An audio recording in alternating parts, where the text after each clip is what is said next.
Hello everyone, Basement Bum here, and today I'm going to be installing the Sense Power Meter. The Power Meter is one of those devices that you plug into your electric box that gives you an output of what devices are using electricity, how much it's using electricity. It's one of those things that you can use to help govern your energy consumption in your home.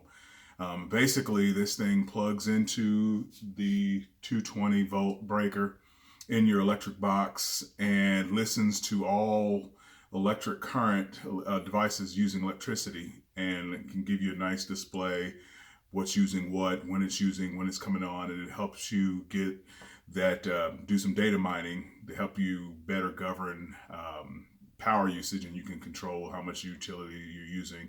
And this particular brand offers also a solar panel component that allows, if you have solar panels, it'll tell you how much electricity is being generated and put back into the system and how much you're garnering from that. So it's a pretty neat device. The particular model that I have is $299 retail.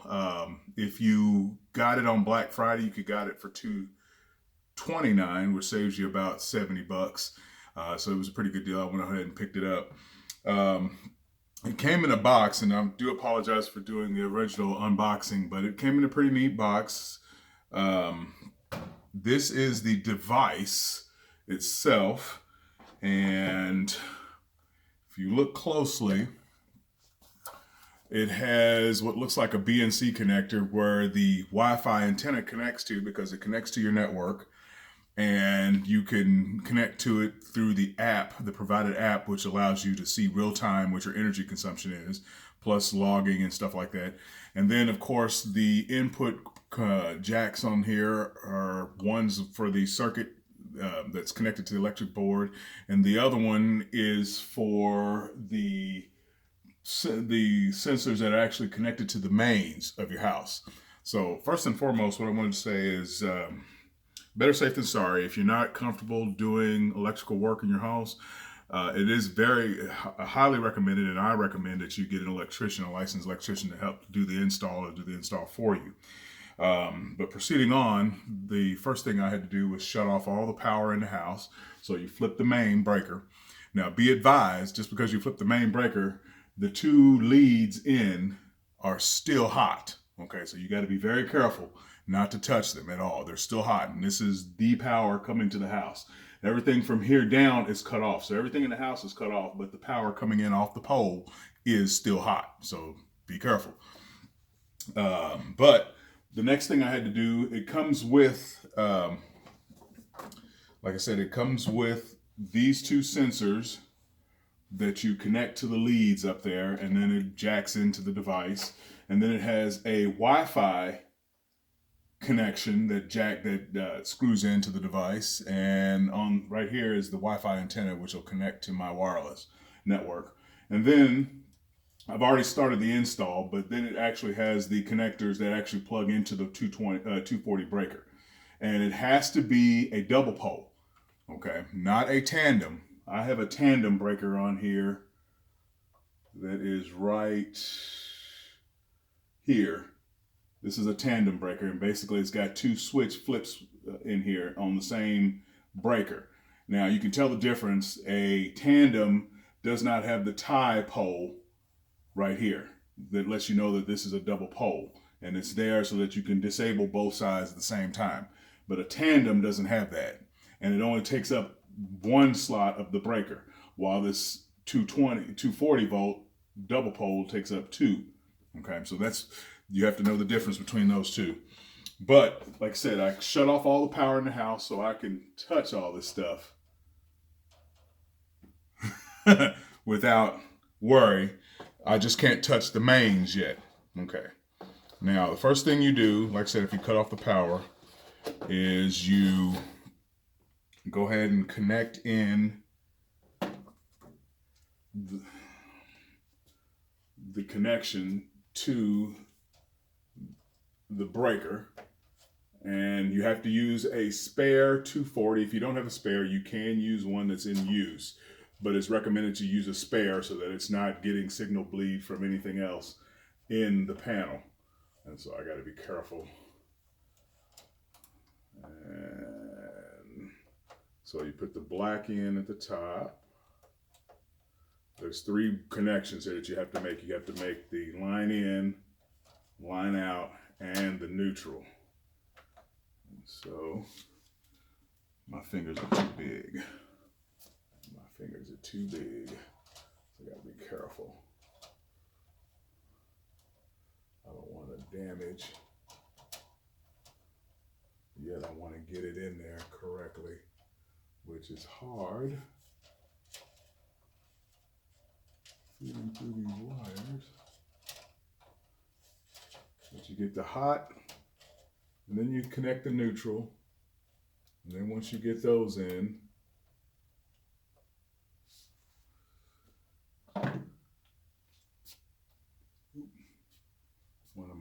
one of my battery charged lights went out, so I'll have to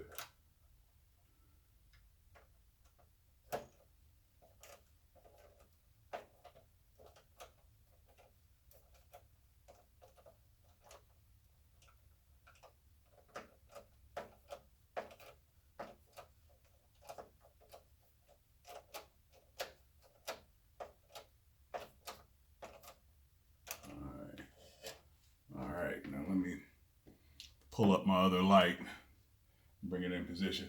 I have these 2 battery LED lights, battery charged, lithium battery charged LED lights that I use for photography. Very easy to use and doesn't require me plugging into an electrical outlet. I just charge them up and they give off about 15,000 BTUs of light, which is pretty neat. And they're adjustable, like 4 different levels. And we'll get into that later, but one of them went out. I guess I didn't have it charged up enough when for my last project. So that's what happened.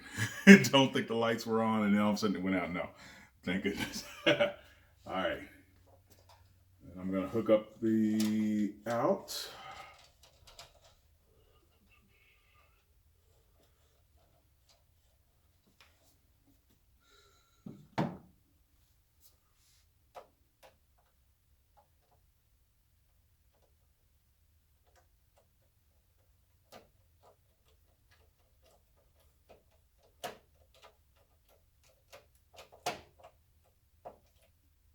Being very careful not to tighten it down too tight and not to strip anything. It's going to be a pain in the butt to replace.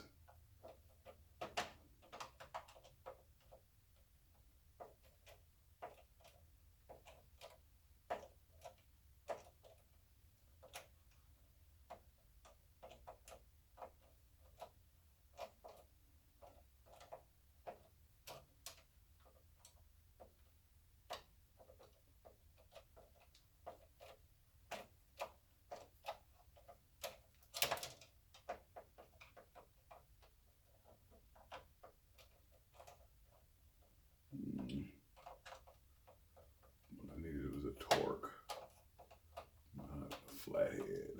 That's what I needed. Okay, and I'm tugging on this to make sure they're installed correctly. All right, so now that I got the in and out, now I need to hook up to the neutral bus. And see if there's a spare. I don't see a spare on this side.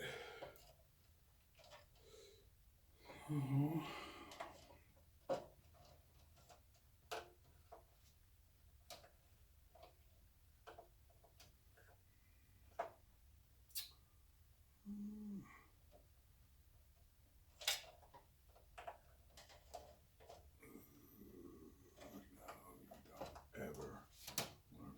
The system, but I don't know if I can plug it into the same neutral.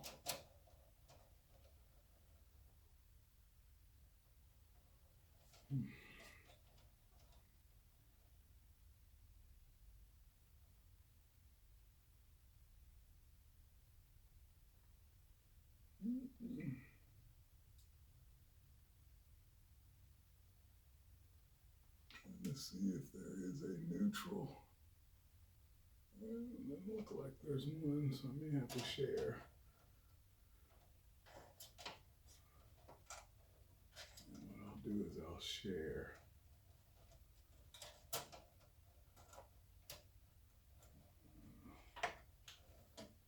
Let me see if that'll make it.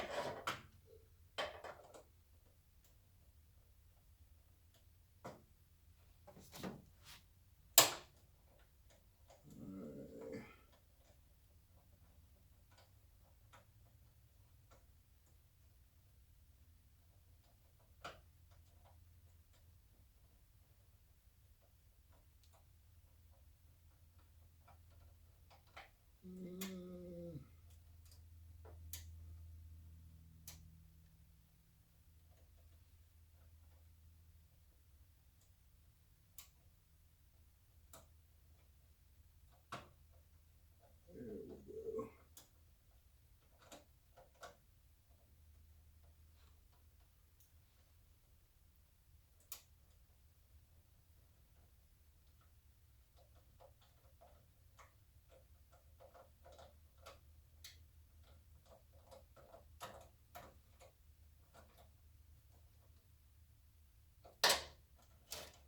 Okay.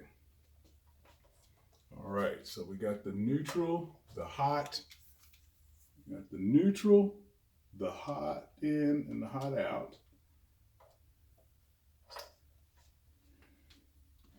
Now, the next thing we do is we hook up the main leads in.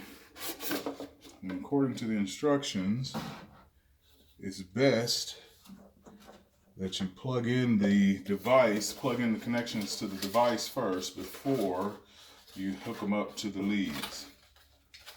All right, Bennett, these are plastic.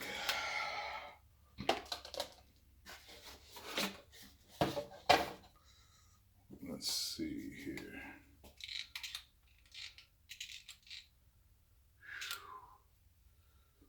All right. And the sensors have to be pointing the same direction when you put them on there. So bam, bam, when we get to that point. So what I'm going to do here is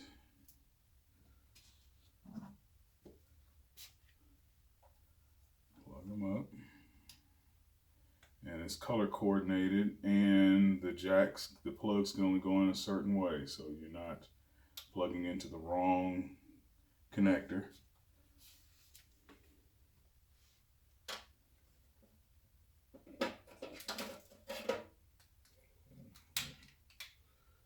Should have vacuumed out this box down here at the bottom.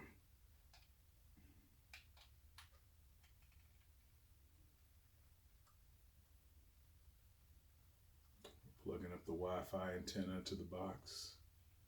And basically this thing just lays in the bottom of your electric box. I'm plugging up this over here.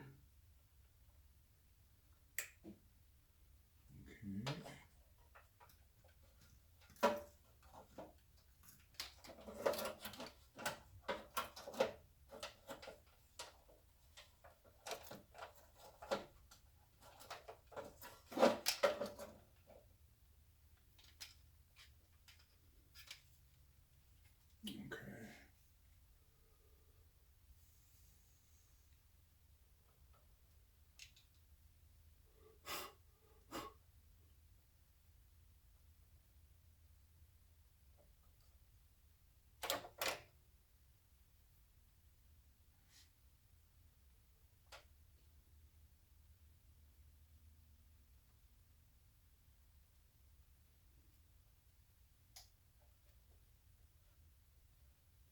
Want to make sure that it's not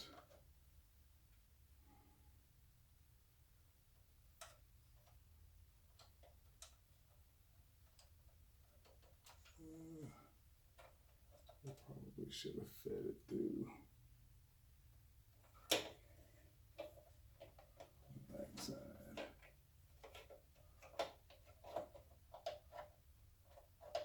So it doesn't fall out. It's not going to work, is it?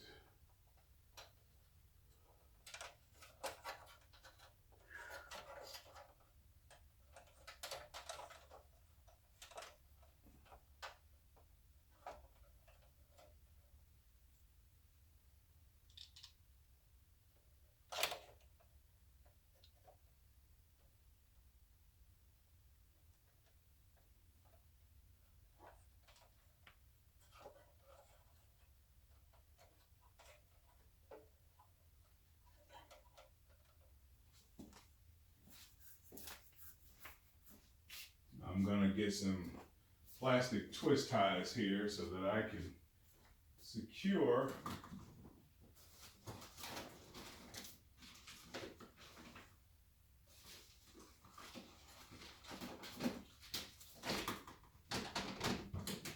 some plastic zip ties, excuse me, so I can secure the cables in here real nice and neat.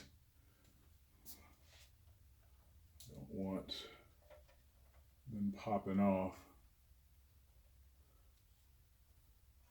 getting in the way, and nor do I want this thing busting open and falling out whenever the panel is taken off.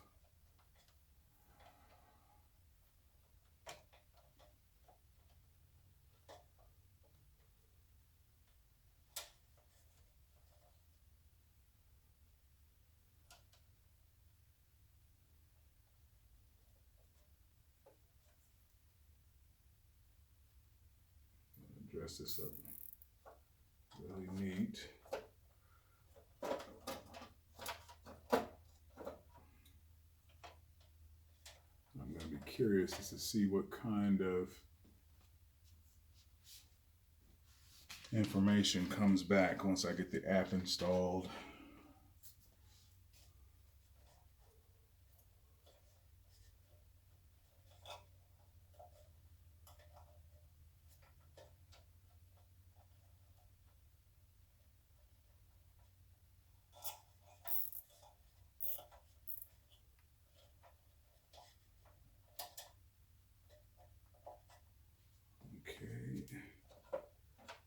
That's out.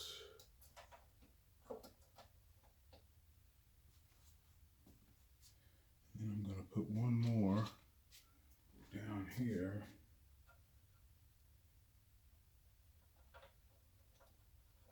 To keep it bound together.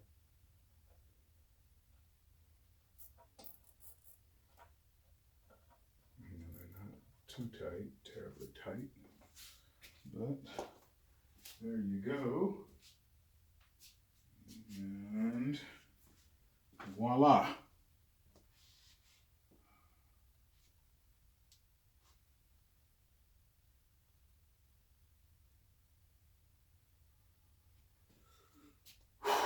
Okay, so moment of truth. Make sure everything is up.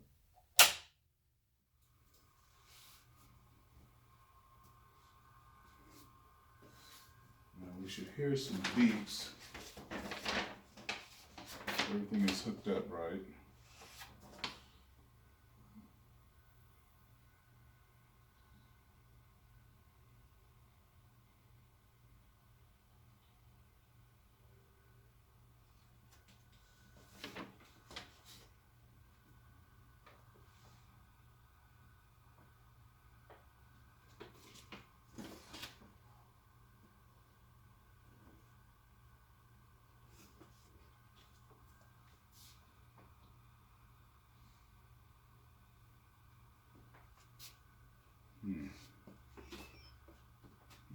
There we go. We got the success chime. So that indicates that everything is hooked up correctly. If you hear the everything's hooked up correctly. If you don't hear a noise, that means it didn't power up successfully. And then if you get, supposedly by the instructions, if there's a repeating beep, there's an installation problem. Check the cable connections. So we heard the little chime. So we got everything hooked up correctly. So next, we button it up.